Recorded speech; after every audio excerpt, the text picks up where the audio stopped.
CELIBRE surge en esta casa, aquí en COFADE. Había persecución fuerte en algunos periodistas. Vinieron aquí a colocar la denuncia, acompañamos a algunas acciones privadas y otras acciones públicas y colocamos nuestra preocupación junto a algunos periodistas ante la Comisión Interamericana de Derechos Humanos para darle seguimiento a lo que habíamos iniciado ante el Sistema Interamericano de Derechos Humanos, pues convocamos a algunos de los periodistas que estaban siendo en ese entonces y en ese momento perseguidos y estaban viendo que su derecho no lo dejaban ejercer.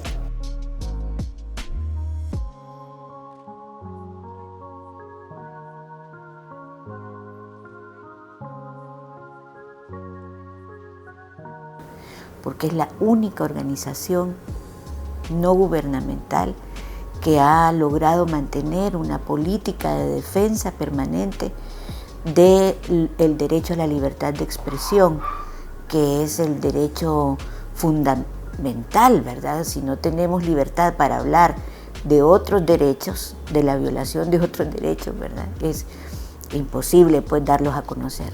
Entonces, CELIBRE, por ejemplo, es extraordinario por su labor, por ejemplo, de denuncia.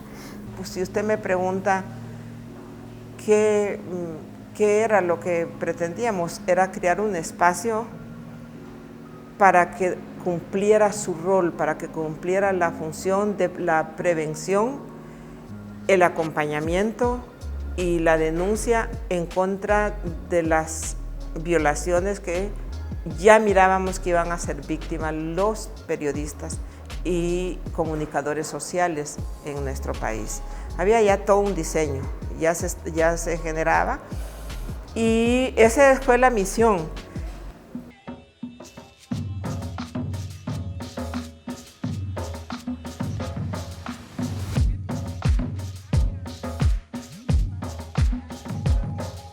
Nos reunimos con varias personas conocedoras del tema, mexicanos, con algunos costarricenses, pero más mexicanos, que nos ayudaron a dinamizar el proceso de cómo hacer la divulgación de la ley en ese momento de acceso a la información pública.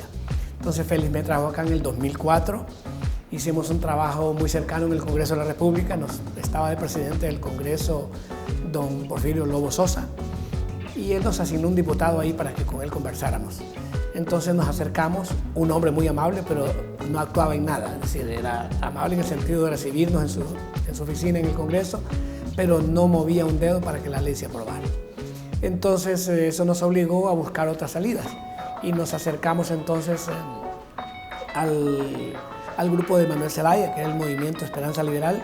Nos acercamos a ellos, les explicamos de qué se trataba la ley, les pareció bien la idea y ellos comenzaron a promocionarla.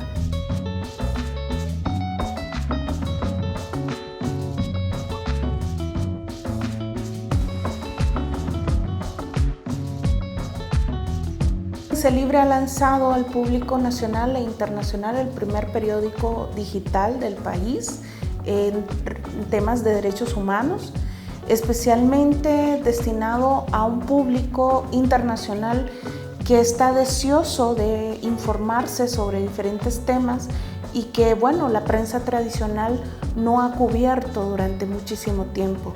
Este periódico es el segundo periódico digital de Honduras y establece una plataforma de denuncia y de despertar, digamos, a los periodistas que se miraban cooptados de alguna forma o restringidos de alguna forma por sus propios medios de comunicación y no podían publicar diferentes situaciones.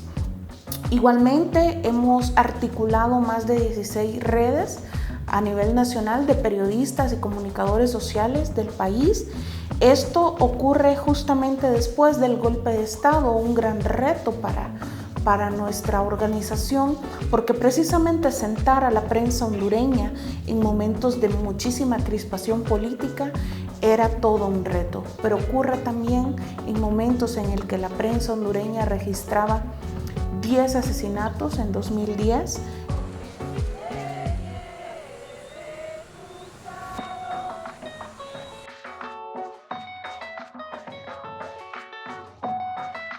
y tratar de unir a los y las periodistas alrededor de una red que no es ni era en aquel momento una agrupación gremial, ¿no?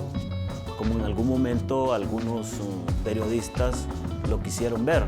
No, se trataba de una red, como dije anteriormente, con la finalidad de defender la libertad de prensa y la libertad de expresión, independientemente del pensamiento político e ideológico de los y las periodistas, ¿no?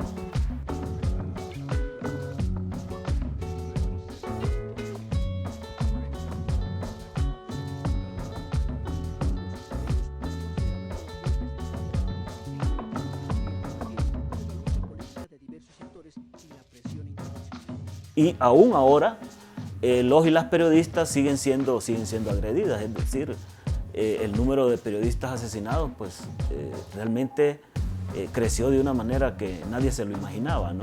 Muchos y muchas periodistas tuvieron que salir del país, ¿no? Precisamente por lo mismo.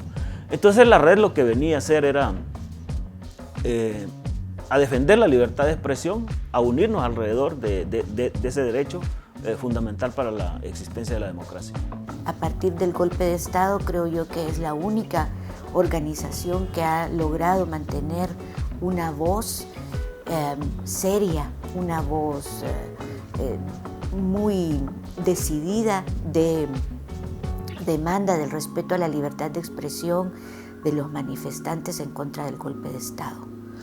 Creo yo que es el organismo que le ha dado además a las y los periodistas, a las y los defensores de derechos humanos que se han opuesto a todas las violaciones a los derechos humanos en general en este país, les ha dado voz a nivel local y a nivel internacional. Entonces, para mí es realmente un honor formar parte de ese libre y les animo siempre a que sigan haciendo su labor.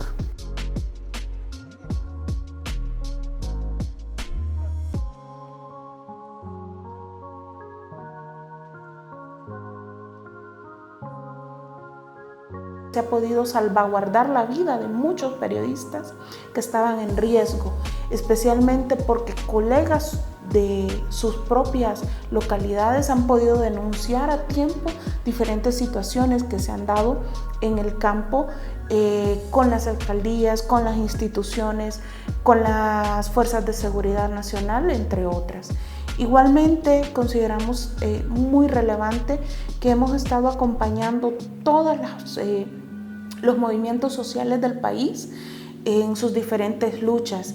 Hablamos de acompañar al COPIN, a la Plataforma de la Educación y la Salud, a la OFRANE, a Prados, a Guapinol y bueno, más recientemente también la Plataforma contra las Sedes y bueno, todas estas luchas que cobran una vocería importante de demanda y de denuncia sobre derechos, considerando que, bueno, que la libertad de expresión, que es el derecho que nosotros reclamamos y acompañamos. Ser libre en temas de pandemia y en tema del golpe de Estado tuvo que ser mucho más activo. De hecho, presentamos ante la Sala de la Constitucional de la Corte Suprema de Justicia, presentamos varios amparos, sendos amparos, porque estábamos viendo que estaban criminalizando a la protesta, estaban poniendo en riesgo a las personas que cubrían la información, estaban poniendo en riesgo a las personas que tenían que atender la pandemia. Entonces tuvimos que presentar sendos recursos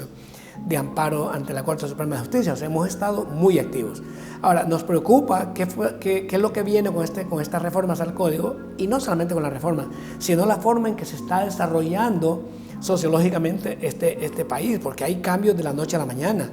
Aquí hoy sentimos ciertas presiones en el futuro proceso electoral.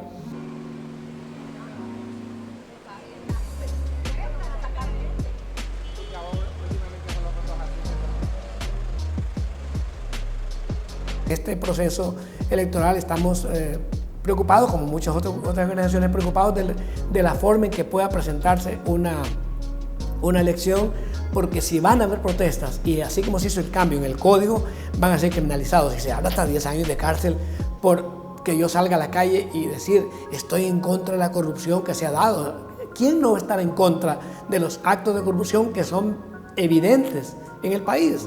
Ahí está claro que en el Seguro Social fue un robo exagerado, entonces teníamos que protestar. Estamos claros lo que pasó incluso y hemos guardado silencio y es preocupante eso, porque están jugando también al olvido. El tránsito hacia un país más democrático a través del respeto a nuestros derechos, del respeto a la vida, del respeto a la necesidad de escuchar todas estas voces en lo que yo caracterizo como un gran domo en nuestro país, ¿verdad? Un gran domo que censura el establecimiento de las necesidades de nuestras personas con discapacidad, personas de los movimientos sociales, personas que están ahí demandando ser escuchados, y ese es uno de los grandes retos que tiene ese Libre para los próximos años.